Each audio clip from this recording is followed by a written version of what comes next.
So let's not beat around the bush. Marvel's Zombicide is going to be the #1 game that's going to be talked about on Kickstarter in January. It's due for release January 18 and it's going to be massive. But I think there's going to be some other great games released shortly, and that's what this video is about. I've picked for you my 3 favourite games that are currently listed as upcoming on Kickstarter. Let's go check them out.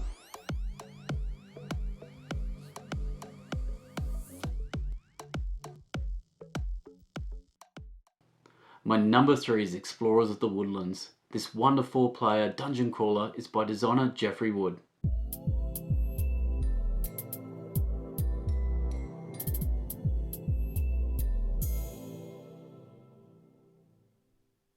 This cooperative dice themed game is set in a forest themed world. You play as one of 4 animal creatures exploring this world. Along the way you'll pick up loot cards, you'll kill monsters, with the epic finale being the big boss monster. This is done over 20 beautifully illustrated tile cards. There is also a 5 to 6 scenario campaign which you can also complete as well. The game's mechanics are based around these 4 dice that you roll every turn. These dice are going to be programmed and they will be your actions for your turn. So it could be movement, special actions or unique abilities. For immersion and freshness I've given both a 2. Now this is due to the fact there is so little information currently out there. I'm hoping once the Kickstarter campaign opens up we're going to find out more about this history and the lore. You know, what is this forest, who are these animals, and who's this big boss we're fighting at the end. The art is still stunning. It's by the same artist who did Draftosaurus, and that is one of my favourite little drafting games I play for my daughter. Once we hear this backstory I feel like that immersion will certainly go up. For freshness, it's hard to give it a high rating due to the fact it's still just a dungeon crawler. But what makes this different is that forest theme. It's a pleasant theme. The animals, they're very captivating. I think this is going to be a very family-friendly dungeon crawler, and I think we need more of them out there. The dice allocation is going to be such a great mechanic as well, being able to allocate your dice to be your actions for your turn. I think the simple mechanics is going to make this a game that the whole family is going to want to play. So that's my number 3, but don't let those ratings turn you off. Look, at the end of the day, there's a reason why this game is in my top 3. I'm really looking forward to this.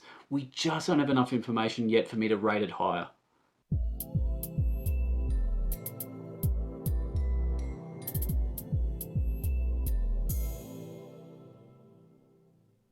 So number 2 we have Iron Forest, and this is from the creators of Ice Cool. This 2 to 4 player flicking game is by Brian Gomez and Brain Games.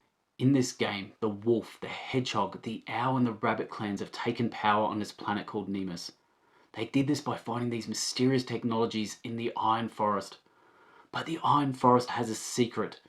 Deep inside the Iron Forest is the Iron Force, and the Iron Force has risen up to take back what the animals took from them. In this flicking game, you play as either the animal clans or the Iron Force, and you need to complete scenarios to win. Now these scenarios include area control, destroying other teams' mechs, and collecting objectives. For immersion, I've given this a 2. This is a much more immersive game than Ice Cool could ever be. The world that they have created, the animal clans, and this Iron Forest with this Iron Force rising from it. But it's still just a dexterity game, so it's hard to feel so immersed in that world. Though, I will say that the art is stunning on the boards and it does look captivating on the table. For freshness, I'm giving this a 3. This game is pushing dexterity games to a whole new level. Those dual layers on the table are so impressive, and it also adds different scenarios for you to beat, which will add to its replayability. So that's my number 2. Now let's go check out number 1.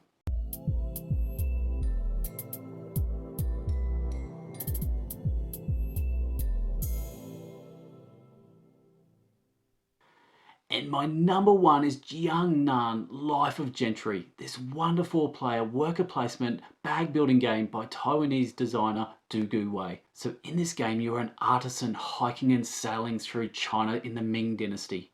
You are finding inspiration for your culture and your art to present at the capital Nankin.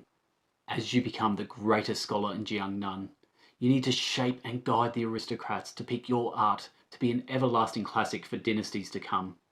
For immersion, I've given this game a 4. The art is truly stunning. The game board and those assistant cards are just perfect. I think there are so many mechanics that make you feel like you are that scholar and they are choosing your arts to be the best. For freshness, I give this game a 3. It has so many mechanics placed into this game. The one that I found the most interesting was the river along the bottom. This is a worker placement influence majority mechanic where you are bidding on end of round scoring for now and also future rounds. Such an interesting, different take on this mechanic. That is my number one. That is all of my Kickstarter games that I am looking forward to currently.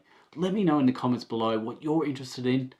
I'm Hogs. This is Board Game Bangers. Thanks for watching. Till next time. Laters.